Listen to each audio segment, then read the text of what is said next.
నేను తిరుపతి జిల్లా సత్తివేడు నియోజకవర్గం నుంచి తెలుగుదేశం కార్యకర్తగా ఇక్కడికి నాకు జరిగిన అవమానాన్ని అత్యాచారాన్ని చెప్పుకోవడానికి ఇక్కడికి వచ్చాను.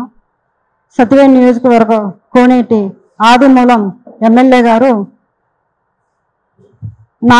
నేను ఆయనతో ద్వారా క్యాన్వాస్ చేయడం జరిగినప్పుడు నా మొబైల్ నెంబర్ తీసుకుని నా మొబైల్ నెంబర్ ద్వారా నాకు పదే పదే కాల్ చేసేవాడు. కాల్ చేయడమే కాకుండా వాట్సాప్ కాల్స్ కూడా చేసేవాడు.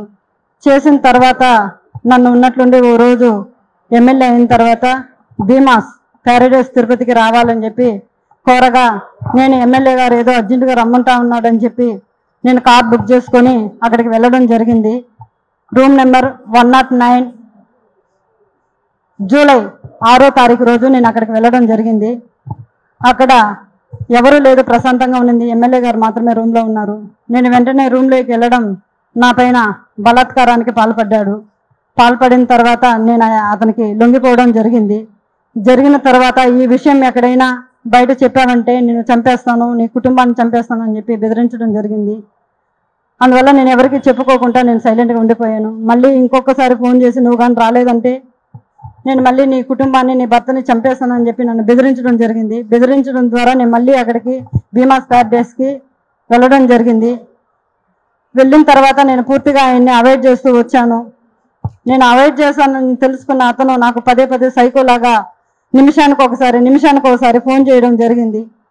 అది గుర్తించిన నా భర్త ఎమ్మెల్యే నీకు ఎందుకైతే ఇన్నిసార్లు కాల్ చేస్తున్నాడని చెప్పి నా మొబైల్ ఇంచేసి నన్ను కొట్టడం, నన్ను బెదిరించడం చాలా చేశాడు. చేసిన తర్వాత నేను ఆ బాధను భరించలేకుండా నాకు జరిగిన బాధని నేను ఆయనతో వివరించినప్పుడు నా భర్త ఇలానే నీకే జరిగిందా, చాలా మందికి జరిగిందా అన్నప్పుడు చాలా మహిళలు గవర్నమెంట్ ఎంప్లాయీస్ కూడా ఉన్నారు, ఇందులో మహిళలు చాలా మంది బలైపోతున్నారు చెప్పాను. నేను చెప్పినప్పుడు ఆయన సూచించాడు నన్ను చాలా మంది మహిళల్ని కాపాడుకొని మనం బ్రతకాలి, మనం కాపాడుకోవాలని చెప్పి ఆయన నాకు ఒక పెన్ కెమెరాని అరేంజ్ చేసి ఇవ్వడం జరిగిన తర్వాత ఆగస్టు 10వ తారీఖు భీమాస్ ప్యారడైస్కు 1:30 వెళ్ళడం జరిగింది.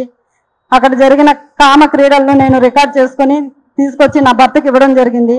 అటు తర్వాత నేను మంగళగిరి పార్టీ ఆఫీస్ గారికి, పెద్దబాబు గారికి, చిన్నబాబు గారికి ఇద్దరికి నేను తెలియజేయడం జరిగింది. వాళ్ళ ద్వారా మాకు పిలుపు వస్తుందని ఇన్ని రోజులు వెయిట్ చేశాము. తర్వాత ఈ విషయం ఆయన తెలుసుకొని నన్ను బ్లాక్మెయిల్కి గురి చేయడము, మా ఇంటి చుట్టూ 4-5 మందిని పంపించి నన్ను వెతకడం చేస్తున్నాడు. నాకు ప్రాణహాని ఉంది, ప్రాణ భయంతో నేను ఇక్కడికి రావడం జరిగింది. అంతేకాకుండా ఇలాంటి చీడ పురుగులు తెలుగుదేశం పార్టీలో ఉన్న రోజులు తెలుగుదేశం పార్టీకి మంచి పేరు రాదని చెప్పి బాబు గారికి తెలియజేస్తున్నాను. అయ్యా బాబు గారు, నేనేదో తెలుగుదేశం పార్టీని కించపరచాలని చెప్పి నేను ఇక్కడికి రాలేదు.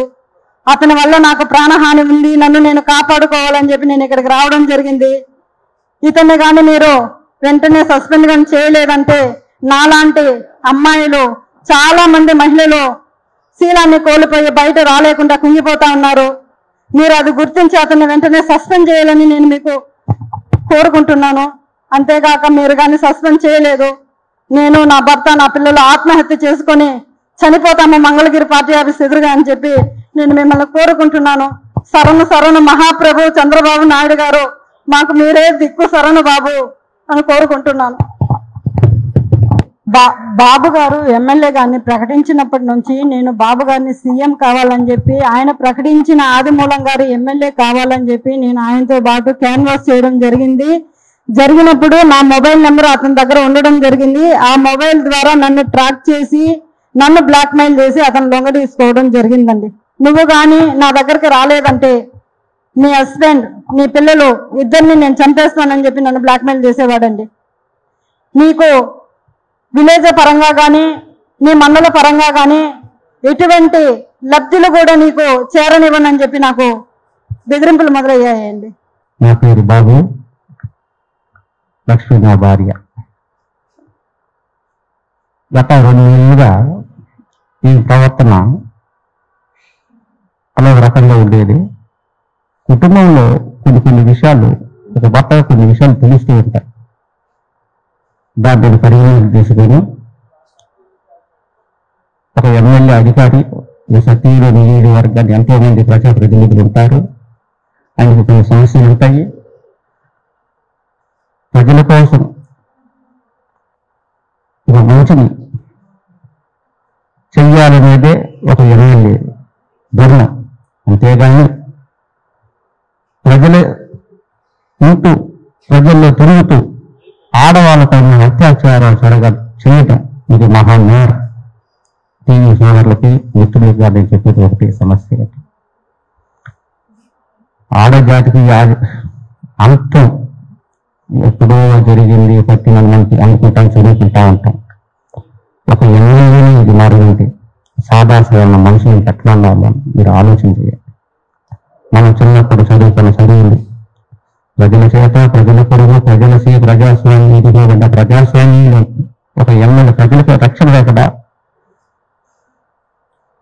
ఇలాంటి ఆడవాళ్ళు అత్యాచారం చేసి బంధించి వాళ్ళని బెదిరించి పాలపాలుగా పాల్పడే ఎమ్మెల్యేని కఠినంగా శిక్షించాలని నేను కోరుకుంటాను.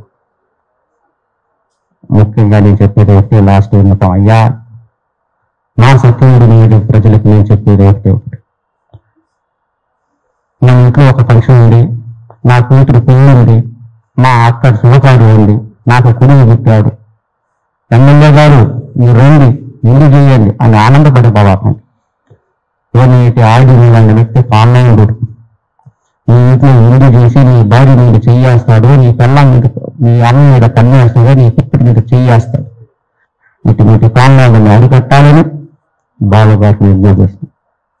అంతేకాకుండా యాదులు కోరిట ఆయుధం నా కుటుంబానికి ప్రాణహాని ఉంది, ఈ ప్రాణహాని రచించాలని బాబు గారు కోరుకుంటూ